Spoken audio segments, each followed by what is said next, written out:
தருமபுரி நாடாளுமன்ற தொகுதிக்கு உட்பட்ட சேலம் மாவட்டம் மேச்சேரி பேருந்து நிலையம் அருகே நடைபெறும் தேர்தல் பிரச்சார கூட்டத்தில் அதிமுக பொதுச்செயலாளர் எடப்பாடி கே பழனிசாமி கலந்து கொண்டு கழக வெற்றி வேட்பாளர் டாக்டர் அசோகனை ஆதரித்து வாக்கு சேகரிக்கிறார். அந்த காட்சிகளை பார்ப்போம்.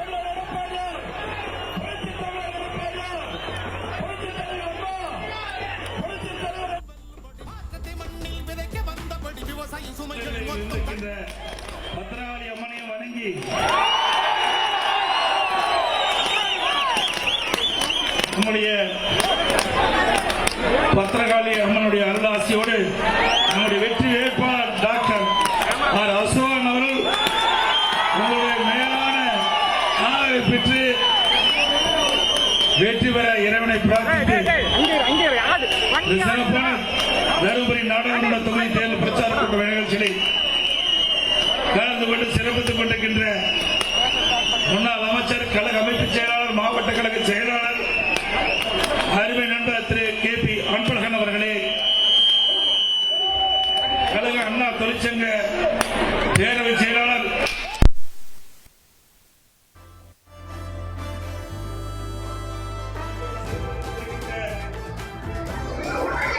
நாடாளுமன்ற உறுப்பினர், மேட்டூர் நகர கழக செயலாளர், அறிவிச்சாளர் திரு என் சந்திரசேகரன் அவர்களே,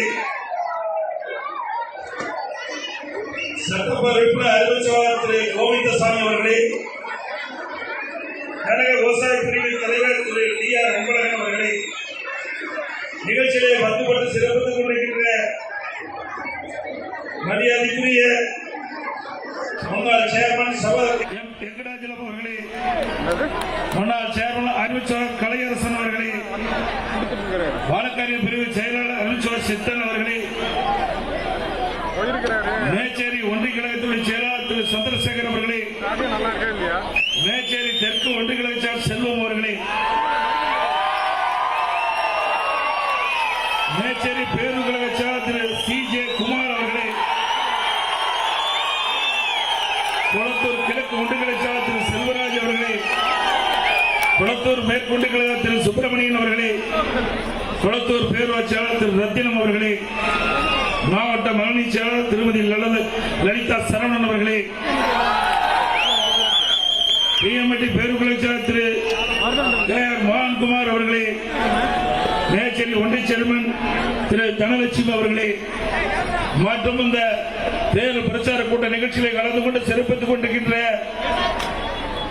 பேரூராட்சி ஒன்றிய நகர பகுதிகளுக்கு வந்திருக்கின்ற கழக நிர்வாகிகளே, கழகத்திலே பல்வேறு பொறுப்புகளை வைக்கின்ற பொறுப்பாளர்களே, கூட்டணி கட்சி சேர்ந்த தேசிய முற்போக்கு திராவிட கழகத்தைச் சேர்ந்த தலைவர்களே, நிர்வாகிகளே, தொண்டர்களே, கூட்டணி கட்சியினுடைய நிர்வாகிகளே, தொண்டர்களே, வாரி என்று சிறப்பித்துக் கொண்டிருக்கின்ற பெரியோர்களே, தாய்மார்களே, வாக்காளர் பெருமக்களே, மகளைச் சேர்ந்த சகோதரிகளே, விவசாயிகளே, விவசாய தொழிலாளர்களே, பத்திரிகையாளர், ஊடகங்களே, அத்தனை பேருடைய முதற்கண் நன்றிகலந்த வணக்கத்தை உண்டாக்கி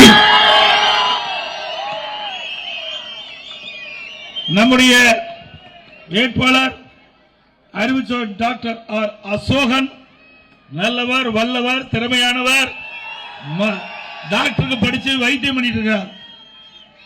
ஆக கூப்பிட்ட குரலுக்கு ஓடோடி வந்து உங்களுக்கு உதவி செய்யக்கூடிய பண்பாளர் நம்முடைய வேட்பாளர் அசோகன் அவர்கள்.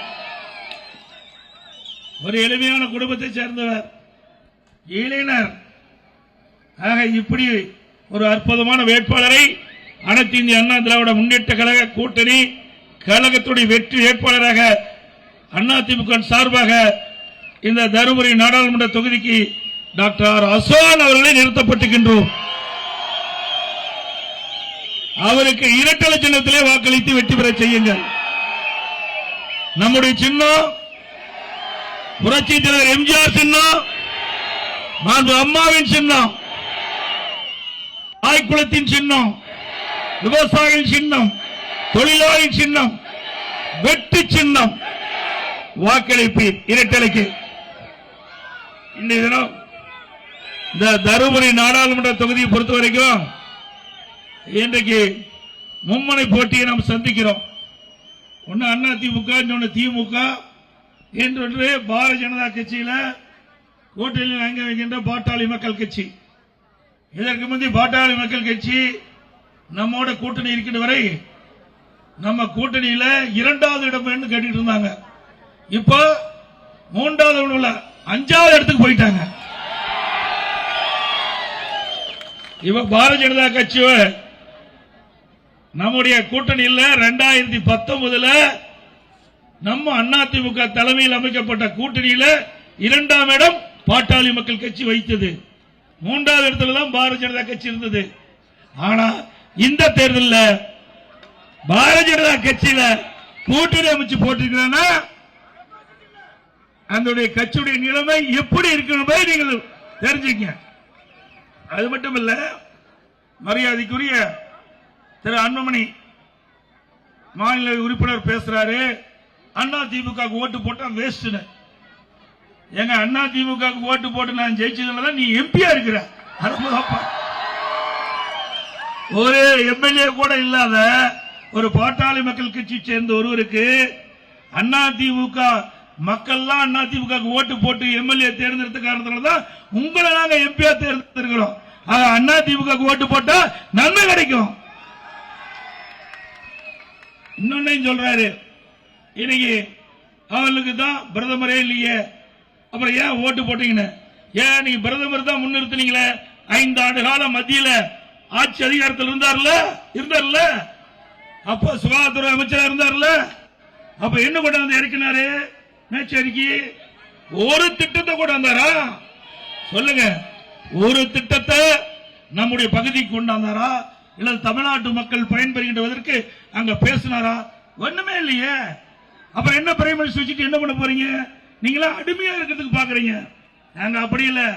எங்களுக்கு ஆட்சி அதிகாரம் மத்தியிலே தேவையில்லை, மக்கள் தான் தேவை. மக்கள் தான் தேவை. மக்களுடைய குரல் நாடாளுமன்றத்தில் ஒலிக்க வேண்டும். எங்களுடைய நாடாளுமன்ற உறுப்பினர் மக்களால் தேர்ந்தெடுக்கப்பட்ட மக்கள். இங்க இருக்கின்ற மக்கள், தருமபுரி நாடாளுமன்றத்தில் வசிக்கின்ற மக்கள் எங்களுடைய வேட்பாளருக்கு ஓட்டு போட்டு தேர்ந்தெடுக்கிறார். உங்களுக்கு ஒரு பிரச்சனை, அதை நாடாளுமன்றத்தில் சுயமாக சுதந்திரமாக எடுத்து பேச வேண்டும் என்று சொன்னால் நாம் தனித்து போட்டியில தான் பண்ண முடியும். நீங்க உங்களுக்கு பதவி வேணும், அதுக்காக நீங்க போய் கூட்டணி அமைச்சிருக்கிறீங்க. மக்களுக்காக அல்ல, மக்களுக்கு நன்மை செய்திருக்க அவர் கூட்டணிக்கு போகல. அடிக்கடி கூட்டணி மாறிட்டே இருப்பாங்க, அடிக்கடி கூட்டணி மாறிட்டே இருப்பாங்க. அப்புறம் இன்னொன்னு பேசுறார், ஒரு இடத்துல பேசுறார். எங்க நீ பாத்தீங்கன்னா எடப்பாடி பழனிசாமி ஒன்றுமே செய்யல, எங்களுடைய கோரிக்கை நிறைவேற்றிட்டு சிந்திச்சு பாருங்க. இன்றைக்கு ஜாதிவாரி கணக்கெடுப்பு நடத்த வேண்டும் என்று ஆணையிட்டது எடப்பாடி பழனிசாமி. இந்த அரசாணை நீங்க வேணா படிச்சு போய் நெட்டில் இருந்து எடுத்துக்கலாம். நெட் போட்டா வருது, இது யாரும் மறைக்க முடியாது. ஆக அனைத்து இந்திய அண்ணா திராவிட முன்னேற்ற கழகம் ஆட்சி இருக்கின்ற பொழுது உங்களால் நான் முதலமைச்சராக இருந்த காலகட்டத்தில் மக்களுடைய கோரிக்கையை ஏற்று ஜாதிவாரி கணக்கெடுப்பு எடுக்க வேண்டுவதற்கு இன்றைக்கு அரசாணையிட்டு வெளியிட்டு குலசேகரன் கமிட்டி, அவர் ஓய்வு பெற்ற நீதிபதி தலைமையில் கமிட்டி அமைக்கப்பட்டு அதற்குண்டான ஏற்பாடுகள் செய்யப்பட்டு இது அனைத்தும் 2020 டிசம்பர் மாதமே நான் உத்தரவு போட்டு நடைமுறை கொண்டு வந்துட்டேன். இது அவசரமா செய்யல, 5 மாதத்துக்கு முன்பாகவே இதை செய்தோம், இதுக்குள்ள நடவடிக்கை எடுத்தோம். இது ஜூன் மாசத்துல கால நீடிப்பு செஞ்சிருக்கணும்.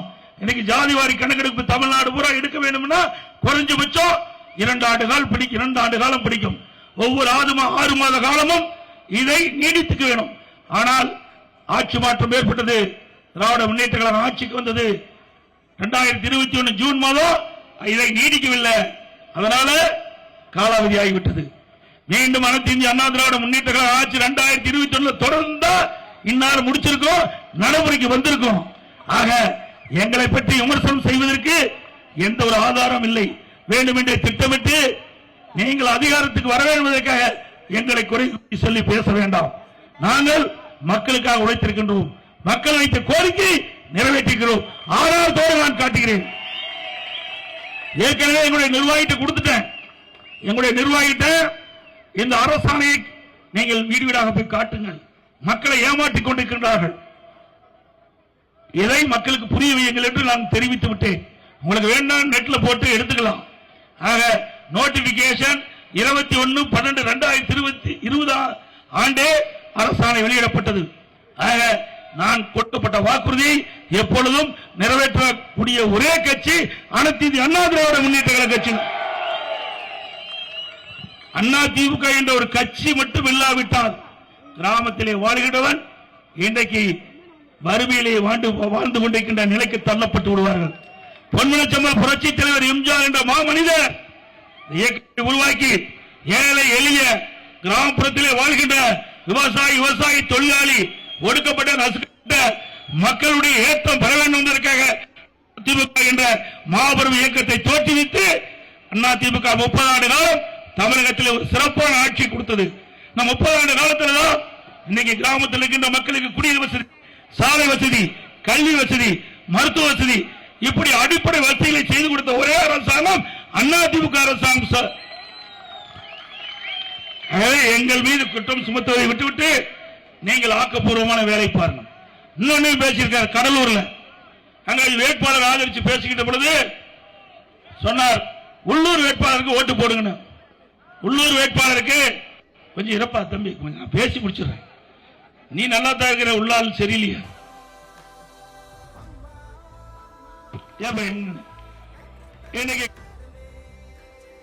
கூட்டத்தின் போது திரு அன்புமணி அவர்கள் பேசியிருக்கிறார். கடலூர் இருக்கிற நாடாளுமன்ற தொகுதிக்கு உட்பட்ட பகுதியில் வசிக்கிறவருக்கு ஓட்டு போடணும். நாங்களும் அதை கேட்கிறோம்.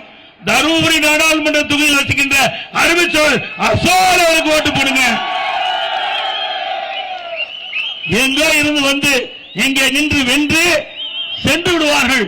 ஆனால் நம்முடைய வேட்பாளர் இந்த பகுதியிலே வசிப்பார், உங்களை சந்திப்பார், உங்களுக்கு தேவையான திட்டங்களை நிறைவேற்றி தருவார்.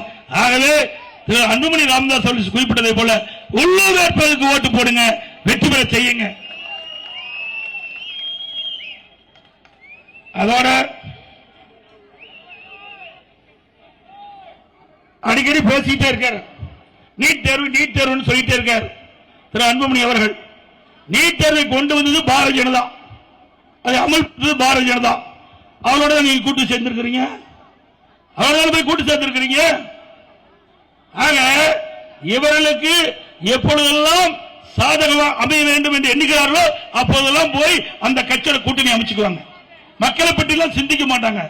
ஆனா நேரத்திற்கு நேரம் வேறுபட்ட கருத்தை மாறி மாறி பேசி அவர்கள் பதவிக்கு வர வேண்டும். அதுதான் ஓட்டு போட்ட மக்களை பற்றி சிந்திப்பது கிடையாது. அவர்கள் அதிகாரத்துக்கு வர வேண்டும். அப்படிப்பட்ட கட்சி தலைவர் தான் அவர்.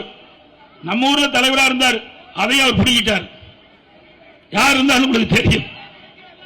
அண்ணன் மணியன் அவர் இருந்தார், அண்ணன் மணி இருந்தார், அவருடைய பதவியை அவர் வாங்கிட்டார். நான் கூட நினைச்சேன் நம்ம ஊர்ல நம்ம பொதுச்செயலாளர் அண்ணா திமுகவுக்கு மரியாதைக்கு மணியண்ணன் வந்து அங்க பாட்டாளி தலைவராக இருக்காரு, பரவாயில்ல 2 கட்சியிலும் இருக்குன்னு நினைச்சோம். அந்த பதவியும் அவர் எடுத்துக்கிட்டார்.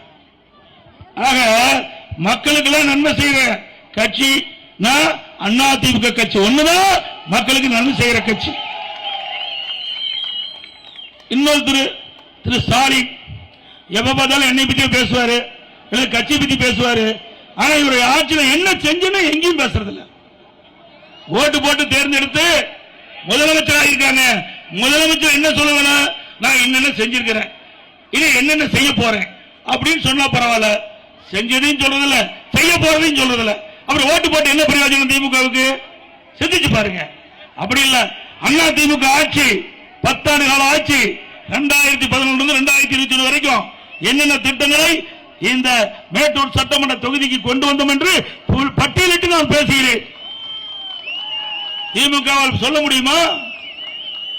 முடியாது. அங்க இருந்தா தானே சொல்ல முடியும், செஞ்சிருந்தா தானே சொல்ல முடியும். அது மட்டுமல்ல, அவருடைய நாடாளுமன்ற உறுப்பினர் 2019 தமிழ்நாட்டு மக்கள் திமுக கூட்டணி கட்சி சேர்ந்தவர்களுக்கு 38 பேர் நாடாளுமன்ற உறுப்பினராக தேர்ந்தெடுக்கப்பட்டு அங்கே நாடாளுமன்றத்தில் பணியாற்றக்கூடிய வாய்ப்பை தந்தார். 38 பேரும் 2019 இருந்து 2024 வரைக்கும் தமிழ்நாட்டு மக்களுடைய பிரச்சனையை பேசுறாங்கன்னா பேசல. அப்புறம் அவர்களுக்கு ஓட்டு போட்டு என்ன பிரயோஜனம்? ஒன்னும் கிடையாது. இன்னைக்கு ஸ்டாலின் துடிப்பது மத்தியிலையும் ஆட்சி அதிகாரத்தில் இருக்கணும், மாநிலத்திலும் ஆட்சி அதிகாரம் இருக்கணும்.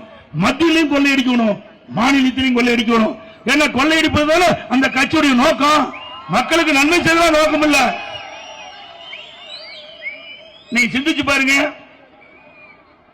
அவர் அடிக்கடி பேசுறார், எங்களுடைய ஆட்சி சிறந்த ஆட்சி, இந்தியாவிலேயே நம்பர் 1 ஆட்சிங்கிறார். எதுல? ஊழல் செய்வதிலே நம்பர் 1 ஆட்சி, லஞ்ச வாங்குவதிலே நம்பர் 1 ஆட்சி, போதைப்பொருள் விற்பனையிலே நம்பர் 1 ஆட்சி. போன ஆண்டு இந்தியாவிலேயே பல மாநிலம் இருக்குது, தமிழ்நாட்டில் கடன் வாங்கினதுல முதல் மாநிலம், அதிகமா கடன் வாங்கினதையும் முதல் மாநிலம். அப்புறம் என்ன செய்ய போற? சிந்திச்சு பாருங்க. அதோட எப்ப பார்த்தாலும் சொல்றாரு, நான் 1000 ரூபாய் கொடுத்தேன், 1000 ரூபாய் கொடுத்தேன். எங்கிருந்து கொடுத்த? நாங்க போராடினோம், தொடர்ந்து பேசணும். நான் மட்டும் 3 முறை சட்டமன்றத்தில் தொடர்ந்து திராவிட முன்னேற்ற கழகம் 2021 சட்டமன்ற பொதுத் தேர்தலும் போது நீங்க வாக்குறுதி கொடுத்தீங்க. அதை நம்பி நம்முடைய இல்லத்தரசிகள் வாக்களித்து உங்களை முதலமைச்சராக்கியிருக்கீங்க. திமுக ஆட்சிக்கு வந்திருக்குது. ஏன் கொடுக்கல? ஆக எல்லா தமிழகத்தில் இருக்கின்ற அனைத்து குடும்ப தலைவர்களுக்கும் மாதந்தோறும் 1000 ரூபாய் உரிமை தொகை வழங்க வேண்டும் என்று தொடர்ந்து சட்டமன்றத்தில் வலியுறுத்தணும். ஊடகத்தின் வாயிலாக நாங்க வலியுறுத்தணும், அறிக்கையின் வாயிலாக வலியுறுத்தணும். இப்படி தொடர்ந்து வலியுறுத்தியின் காரணமாக வேற வழி இல்லாம 27 மாதம் கழிச்சு தான் இந்த குடும்ப தலைவர்களுக்கு மாதந்தோறும் 1000 ரூபாய் கொடுத்தார். அப்ப தேர்தல் அறிக்கையில் என்ன சொன்னாங்க? ஆட்சிக்கு வருவதற்கு முன்பு 2021 போது திரு ஸ்டாலின் பேசுறாரு எல்லா பொதுக்கூட்டத்திலையும், உதயநிதி ஸ்டாலின் பேசுறாரு எல்லா பொதுக்கூட்டத்திலையும் 2,15,00,000 குடும்ப தலைவர்கள் அனைவருக்கும் மாதந்தோறும் 1000 ரூபாய் கொடுக்கறீங்க. இப்போ தகுதியின் அடிப்படையில் தான் குடும்ப தலைவர்களுக்கு மாதந்தோறும் 1000 ரூபாய் அறிவிச்சு 1,15,00,000 ரூபாய், 1,15,00,000 பேர் கொடுப்பதாக அறிவிச்சிருக்கீங்க. உண்மையாக கொடுக்கல, சுமார் 70 லட்சம் பேருக்கு தான் கொடுத்துட்டு இருக்கிறாங்க. அதுலயும் ஒரு பொய். ஆக தேர்தல் வருவதற்கு முன்பு கவர்ச்சிகரமா பேசி மக்களை ஏமாற்றி மக்களிடத்திலிருந்து வாக்குகளை பெற்று ஆட்சிக்கு வந்த பிறகு அப்படியே அந்தர்பல்ட்டி அடிச்சு இப்ப தகுதி அடிப்படையில் கொடுக்கிறான்னு சொல்றீங்க. இது எந்த விதத்தில் நியாயம்? இதே கர்நாடகத்தில், அண்டை மாநிலம் கர்நாடகம் தேர்தல் நடந்தது. இதே போல குடும்ப தலைவிக்கு மாதந்தோறும் ஊதிய ஊக்கத்தொகை வழங்கப்படும். ஆட்சிக்கு வந்தாங்க, 3 மாதத்தில் திட்டத்தை நிறைவேற்றினாங்க. அப்படின்னா 27 மாதம் 27,000 ரூபாய் கிடைக்கிறது போயிட்டு இல்ல. அதிமுக வலியுறுத்த காரணத்தினாலதான், தொடர்ந்து அழுத்தம் கொடுத்த காரணத்தினாலதான் இதை நிறைவேற்றியே கொடுத்திருக்காங்க. இல்லைன்னா இது கிடைக்காது. இன்னொன்னு,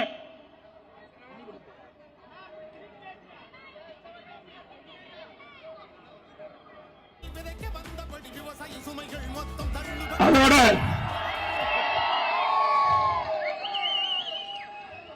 இன்னைக்கு விவசாயியுடைய பிரச்சனை. அதிமுக ஆட்சி பொறுப்பேற்ற பிறகு 2016 விவசாய கடன் தள்ளுபடி செஞ்சோம். இன்னைக்கு தொடக்க வேளாண் கூட்டுறவு சங்கத்தில் வாங்கிய கடன் தள்ளுபடி. நான் முதலமைச்சர் இருந்த பொழுது 2021 விவசாயிகள் வாங்கிய 12,110 கடன், 12,110 கோடி விவசாயிகள் வாங்கிய தொடக்க வேளாண்மை வங்கியில் பயிர்க்கடன் வாங்கினாங்க, ரத்து பண்ணி இருக்கிறோம். ஆக விவசாயிகள் பட்ட கடன் ஒரே வருடத்தில், ஒரே 5 ஆண்டில் 2 முறை கடன் தள்ளுபடி செய்த ஒரே அரசாங்கம் அதிமுக அரசாங்கம். விவசாயிகளுக்கு தேவையான அளவுக்கு பயிர்க்கடன் உடனுக்குடன் வழங்கப்பட்டது. இதெல்லாம் அதிமுக ஆட்சியில். இன்னொரு அறிவிப்பை வெளியிட்டாங்க. இன்னைக்கு ஏழை மக்கள் 5 சவரனுக்கு குறைவாக நகை வைத்திருந்தால் அங்கங்க இருக்கின்ற கூட்டுறவு அமைப்பில் அதை வச்சு பணத்தை வாங்கி அழகா செலவு பண்ணாங்க.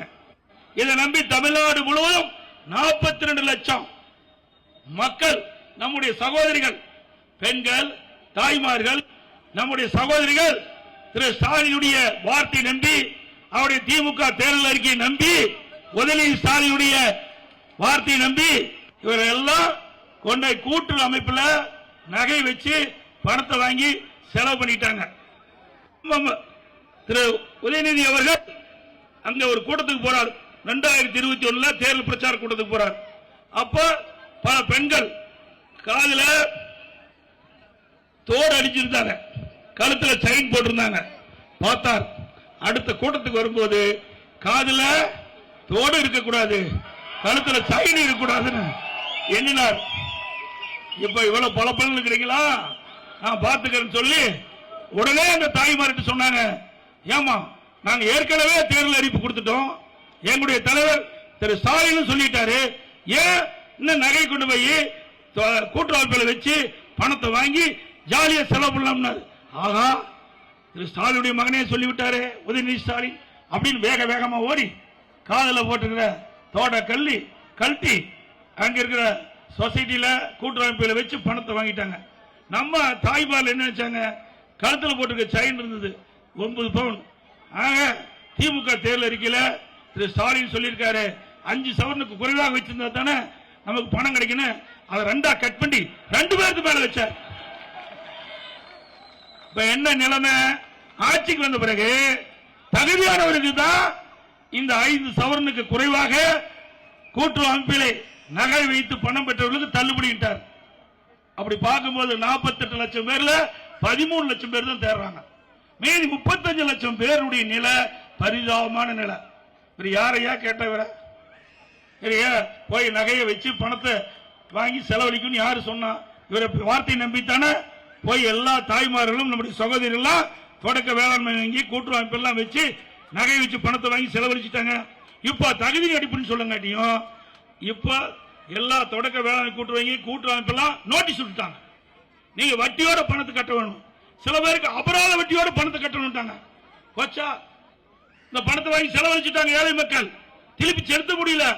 கழுத்துல போட்ட நகை போயிட்டு ஓட்டு போட்டதுக்கு பரிசு கொடுத்தவர் சாரி. சிந்திச்சு பாருங்க எப்ப மக்களை ஏமாற்றுகிறார்கள். நீங்க அறிவிக்கின்ற பொழுது தகுதியின் அடிப்படையில் மகளிர் தாய்மார்களும் சகோதரிகளும் நீங்க போய் கூட்டமைப்பில் நகை வச்சு பணத்தை பெற்றலாம். நீங்க அப்பவே ஒரு அறிவிப்பு கொடுத்திருந்தா இந்த ஏழை மக்கள் தங்கள் கஷ்டப்பட்டு கொஞ்சம் கொஞ்சமா சேர்த்து நகையை வாங்கி காதுல தோடு கழுத்துல செயின் போட்டிருந்தாங்களே, அது கூட உங்களால பொறுக்க முடியல. நீங்க சரியான முறையில நீங்க அறிவிப்பு கொடுத்திருந்தா அவர்கள் ஏமாந்து போயிருக்க மாட்டாங்க. இப்படி மக்களை ஏமாற்றி அரசாங்கத்திற்கு இந்த தேர்தலில் தகுந்த தண்டனை இந்த ஏழை மக்கள் கொடுக்க வேண்டும். அதோட திராவிட முன்னேற்ற கழக தலைவர் ஸ்டாலின் சொல்றாரு, அண்ணா திமுக ஆட்சி 10 ஆண்டு கால ஆட்சி, 2 ஆட்சின்னு சொல்றார். ஸ்டாலின் அவர்களே, அனைத்து இந்திய அண்ணா திராவிட முன்னேற்ற கழகத்துடைய 10 ஆண்டு கால ஆட்சி ஒரு பொற்கால ஆட்சி என்று மக்கள் பேசுகிறாங்க. எங்களுடைய ஆட்சியில் நிறைய திட்டங்களை நிறைவேற்றுகிறோம். இது பகுதி வறட்சியான பகுதி, பக்கத்தில் டேம் நிறைய தண்ணி இருக்குது. ஆனா விவசாயத்திற்கு நம்ம பகுதிக்கு தண்ணி இல்லை. நான் ஒரு விவசாயி, பல முறை இந்த பகுதி மக்கள் போராடி கொண்டிருக்கின்றார்கள். மேட்டூரிலிருந்து நீரேற்றின் மூலமாக அங்காங்கே இருக்கின்ற ஏரிகளை நீர் நிரப்பி நிலத்தடி நீரை உயரச் செய்து விவசாயிகளுக்கு தங்குதல் இல்லாமல் நீர் கிடைக்க வேண்டும், குடிநீருக்கு தேவையான நீர் கிடைக்க வேண்டும் என்று கோரிக்கை வைத்தார்கள். அவருடைய கோரிக்கை ஏற்று முதற்கட்டமாக 100 ஏரிகள் நிரப்புகின்ற நீரேற்று பாசன திட்டத்தை நான் துவக்கினேன். அன்றைய தினம் தான் தேர்தல் அறிவிக்கிறாங்க. காலையில் வந்து இந்த திட்டத்தை துவக்கி வச்சுட்டு போனேன். எனக்கு தேர்தல் அறிவிப்பான்னு தெரியாது. ஆனா ஆண்டவருடைய செயலால் இந்த திட்டம் தொடர வேண்டும் என்பதற்காக உங்களுடைய நல்ல எண்ணத்தின் அடிப்படையில் தேர்தல் தேதி அறிவிக்கின்ற காலையில் நேரடியாக மேட்டூர் சட்டமன்ற தொகுதிக்கு உட்பட்ட பகுதியிலே நானே நேரடி வந்து இங்க இருக்கின்ற கழக நிர்வாக தொண்டர்கள் உள்ளாட்சி பகுதிகளோடு அந்த திட்டத்தை நான் துவக்கி வைத்தேன். கிடப்புல போட்டாங்க. அண்ணா திமுக ஆட்சியில் கொண்டு வந்த திட்டம் என்பதற்காக கிடப்புல போட்டாங்க. சுமார் 562 கோடியில இந்த திட்டத்தை கொண்டாங்க. இந்த திட்டம் நிறைவேற்றுகின்ற பொழுது அந்த ஏரியிலிருந்து பக்கத்து ஏரிக்கு அப்படியே நீர் அங்க பம்ப் பண்ணி கொண்டு போலாம் நினைச்சேன். சில இடத்துல மேடா இருக்கும், அந்த இடத்துல அந்த பகுதியில் இந்த தண்ணி கொண்டு போக முடியல. அப்படி இருக்கின்ற பகுதியெல்லாம் கண்டறிஞ்சு இரண்டாவது கட்டமாக எங்கெங்கெல்லாம் ஏரிகள் நிரப்பப்படுகின்றதோ அதுக்கு அருகில் இருக்கின்ற மேலான பயிர்கின்ற ஏரிகளுக்கும் நீர் ஏற்றின் மூலமாக நம்முடைய விசை பம்பின் மூலமாக அந்த தண்ணீரை கொண்டு போய் நிரப்புகின்ற அற்புதமான திட்டத்தை நாங்கள் தீட்டியிருந்தோம். ஆனால் இந்த விடியா திமுக ஆட்சி பொறுப்பேற்று 3 ஆண்டு காலம் ஆகிறது. இன்னும் நமக்கு 1 ஆண்டு காலம் இருந்தால் அந்த திட்டத்தை நிறைவேற்றி இன்றைக்கு வறண்ட 100 ஏரிகள் நிரப்பப்பட்டிருக்கிறோம். அதனுடன் நம்முடைய விவசாயிகள் மேலும் பல ஏரிகள் நிரப்ப வேண்டும் என்று கோரிக்கை வைத்தார்கள். அதையும் அந்த ஏரிகளும் நிரப்பத்திற்கான நடவடிக்கை எடுக்கப்பட்டிருக்கிறோம். இந்த 562 கோடி ரூபாயில போட்ட திட்டத்தை முடக்கிய அரசாங்கத்திற்கு வருகிற தேர்தலில் தகுந்த பாடத்தை விவசாய படி மக்கள் காட்ட வேண்டும். இதுல என்ன அரசியல் இருக்குது செஞ்சுட்டு நல்லா எண்ணிச்சு பாருங்க. விவசாயி கஷ்டப்படுறாங்க. விவசாயி தொழிலாளிக்கு வேலை வேணும். விவசாயம் தானே விவசாய தொழிலாளிக்கு வேலை கிடைக்கும். ஆக மனிதனுக்கு உயிர் எப்படியோ அது போல விவசாயிக்கு நீர் தான் உயிர். அந்த உயிர் தண்ணீரை கொடுக்க வேண்டும் என்பதுதான் என்னுடைய திட்டமாக இருந்தது. நான் ஒரு விவசாயி என்ற காரணத்தினாலே விவசாயிகள் படுகின்ற துன்பங்கள், துயரங்கள், வேதனைகள் அத்தனையும் நன்கு தெரிந்திருந்த காரணத்தினாலே அப்படிப்பட்ட நிலையில் இருக்கின்ற விவசாயிகளுக்கு நான் முதலமைச்சர் இருக்கின்ற காலத்தில் இதை நிறைவேற்றி தர வேண்டும் என்றுதான் இந்த திட்டத்தை கொண்டு வந்தேன். அதையும் இந்த அரசு முடக்கிவிட்டது. மீண்டும் உங்கள் துணையோடு அதிமுக ஆட்சி மலரும், திட்டம் நிறைவேறும். அதோட இன்றைக்கு அரசு ஊழியர்கள் சிந்திச்சு பாருங்க. திராவிட முன்னேற்ற கழகம் 2021 சட்டமன்ற பொதுத் தேர்தல் போது பல அறிவிப்புகளை வெளியிட்டாங்க. அதில் ஒன்று, அரசு ஊழியர்கள் பழைய ஓய்வு திட்டம் நடைமுறைப்படுத்தப்படும். 3 வருஷமா செய்யவே இல்லை. அதுல 2 வருஷமா காத்திருந்து பார்த்தாங்க. கிட்ட 6 மாசத்துக்கு முந்தைய போராட்டத்தை அறிவிச்சாங்க. பல போராட்டத்தை நடத்தி பார்த்தாங்க. அரசு கிட்ட பேச்சுவார்த்தை நடத்தி பார்த்தாங்க. ஒரு பயனும் இல்லை. ஆக அரசு ஊழியர்களையும் ஏமாற்றிய ஒரே அரசாங்கம் விடியா திமுக அரசாங்கம், விடியா முதலமைச்சர். கொரோனா காலம் 11 மாத காலம் எந்த பணி நடக்கல. அப்போது அரசு ஊழியர்களுக்கு 1 ரூபா சம்பளத்தை பிடித்தும் இல்லாம 100% அரசு ஊழியர்களுக்கு சம்பளம் கொடுத்த அரசு அதிமுக அரசாங்கம். பக்கத்து மாநிலம் கேரளா, கர்நாடகா, ஆந்திரா எல்லாம் பணி செய்யாத காலத்தில் அவர்களுக்கு ஊதியத்தை பிடிச்சவங்க செஞ்சு கொடுத்தாங்க. 30% பிடித்த செஞ்சாங்க. நான் பிடிச்ச செய்யல. ஏன்னா அவர்களுக்கு வேற வருமானம் கிடையாது. இந்த சம்பளத்தை நம்பிதான் இந்த குடும்பம் இருக்கின்றது. அரசு ஊழியர்கள் சிறப்பாக செயல்பட வேண்டும். ஒரு அரசு எந்திரம் சிறப்பாக செயல்பட வேண்டும் என்று சொன்னால் அரசு ஆட்சியில் இருக்கின்றது மட்டுமல்ல, அதற்கு துணை இருந்து செயல்படக்கூடியவர்கள் அரசு ஊழியர்கள். அவர்களையும் சரியான முறையிலே பாதுகாத்தான், அவர்கள் மகிழ்ச்சியா இருந்தா தான் அரசாங்கம் போட திட்டம் மக்களை போய் சேரும். அதிலே கண்ணு கருத்துமாக இருந்தது அதிமுக அரசாங்கம். அதனால 1 ரூபா கொரோனா காலத்தில் அவர்கள் அரசு ஊழியர்களுக்கு வழங்கப்பட்ட சம்பளத்தில் 1 ரூபா பிடித்தம் இல்லாமல் முழு சம்பளம் கொடுத்த ஒரே அரசாங்கம் அதிமுக அரசாங்கம். அதோட திராவிட முன்னேற்ற கழக ஆட்சியில அரசு ஊழியர்களுக்கு வழங்கப்பட்ட பல சலுகைகள் ரத்து. அதிமுக அப்படி பார்க்கல. அரசு ஊழியர்களே இன்னைக்கு அவர்கள் என்னென்ன விரும்பினார்களோ அதுக்கு தக்கவாறு நாங்கள் அவருக்கு உதவி செய்து வந்தோம். அரசு ஊழியர்களும் எண்ணி பார்க்க வேண்டும். அதோட கொரோனா காலம் 11 மாத காலம் இன்றைக்கு நம்முடைய மக்களுக்கு வருமானம் கிடையாது, வேலை இல்லை, லாக்டவுன். அப்படிப்பட்ட ஒரு சூழ்நிலையில அதிமுக அரசு ரேஷன் கடையில் 11 மாதம் விலையில்லா அரிசி கொடுத்தோம், சக்கரை கொடுத்தோம், எண்ணெய் கொடுத்தோம். இந்தியாவிலேயே விலையில்லாம அனைத்து பொருளும் அதிமுக ஆட்சியில் தான் கொடுத்தோம். 11 மாசம் கொடுத்தோம். குடும்பத்துக்கு 1000 ரூபாய் பணம் கொடுத்தோம். எதற்காக சொல்லினா ஒரு நிர்வாகம் எப்படி இருக்கிறதற்கு அதிமுக ஆட்சி தான் சாட்சி. அதிமுக ஆட்சி தான் சாட்சி. இன்னைக்கு அதிமுக ஆட்சி குறை சொல்லி பேசுறார் ஸ்டாலின். இப்படி ஒரு மோசமான சூழ்நிலை. அந்த நோய் எப்படி ஒருவருக்கு வரும் என்று தெரியாது, அதோட அதை எப்படி குணப்படுத்தவும் தெரியாது.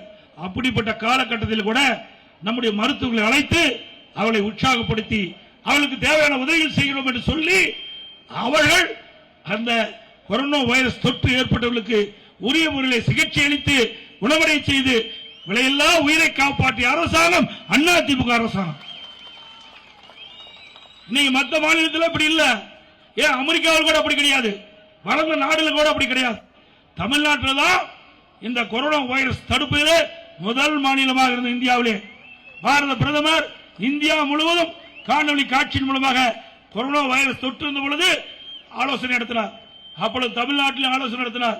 எல்லா முதலமைச்சரும் காணொலி காட்சியில் இணைந்திருந்தாங்க. அப்ப பிரைம் மினிஸ்டர் சொன்னாரு, இன்றைக்கு இந்தியாவிலேயே கொரோனா வைரஸ் அந்த நோயை கட்டுப்படுத்துவதிலே அதை சரியான முறையில் அணுகி அதை தடுக்கக்கூடிய ஆற்றல் படைத்த மாநிலம் தமிழ்நாடு என்று சொன்னார். மற்ற மாநிலம் தமிழ்நாட்டை பின்பற்றுங்கள். தமிழ்நாடு கொரோனா வைரஸ் தொற்றை கட்டுப்படுத்தக்கூடிய சூழ்நிலை சிறப்பாக இருக்கிறது அப்படின்னு பாராட்டப்பட்ட அரசாங்கம் அதிமுக அரசாங்கம். திரு ஸ்டாலின் அவர்களே, எங்களுடைய அரசாங்கமா இன்றைக்கு முடங்கி போயிருக்குன்னு சொல்றீங்க. எங்களுடைய ஆட்சியா இன்னைக்கு இரண்டு ஆட்சின்னு சொல்றீங்க. அதிமுக ஆட்சி வெளிச்சம் தந்த ஆட்சி மக்களுக்கு. அதோட அதிமுக ஆட்சியில் தான் நிறைய திட்டங்கள் நிறைவேற்றுகிறோம். ஏன்னா போற பக்கம் ஸ்டாலின் பேசுற அதிமுக ஆட்சியில் ஒன்னும் செய்யல நாங்க இதெல்லாம் செஞ்சேன்னு சொல்றோம்.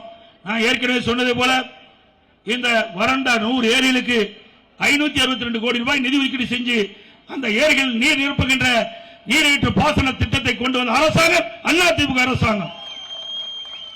அதோட மேட்டூர்ல அங்க பாலம் 16 கண்ணுக்கு கீழே அந்த 16 கண் பாலம் பழுதடைஞ்சிருது. போக்குவரத்து செல்ல முடியாத ஒரு சூழ்நிலை. அதற்கு மாற்று பாலம் 26 கோடியில கட்டி கொடுத்தது அதிமுக ஆட்சியில.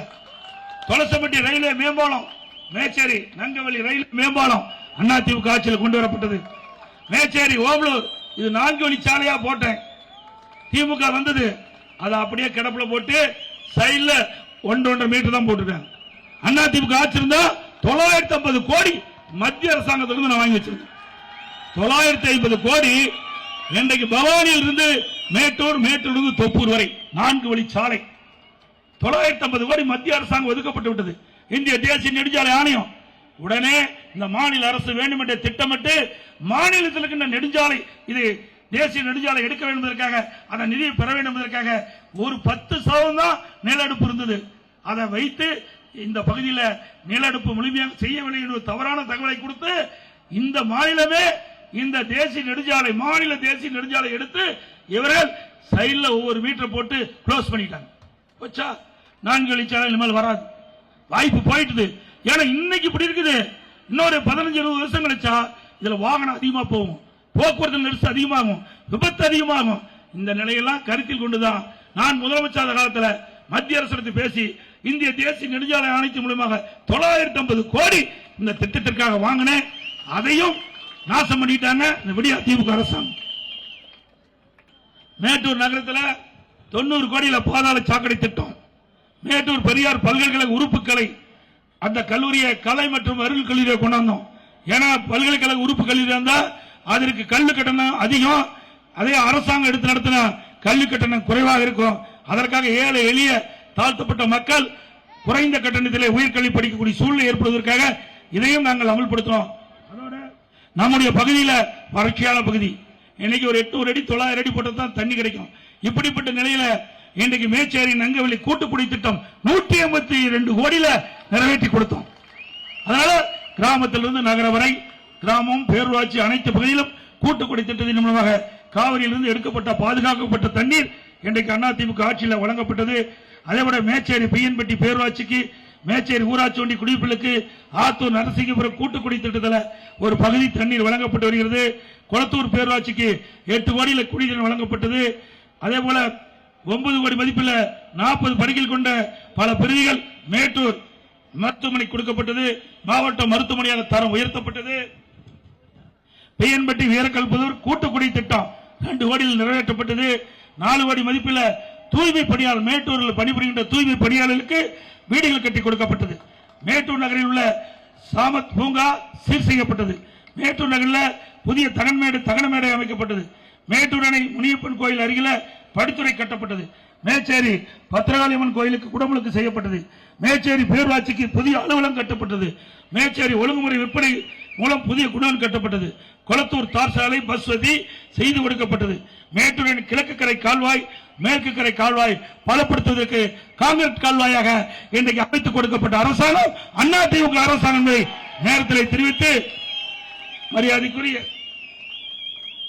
நம்முடைய வெற்றி வேட்பாளர் அறிவிச்சார் டாக்டர் அசோகன் அவர்களுக்கு 2 லட்சத்தில் வாக்களித்து வெற்றி பெற செய்யுங்கள்.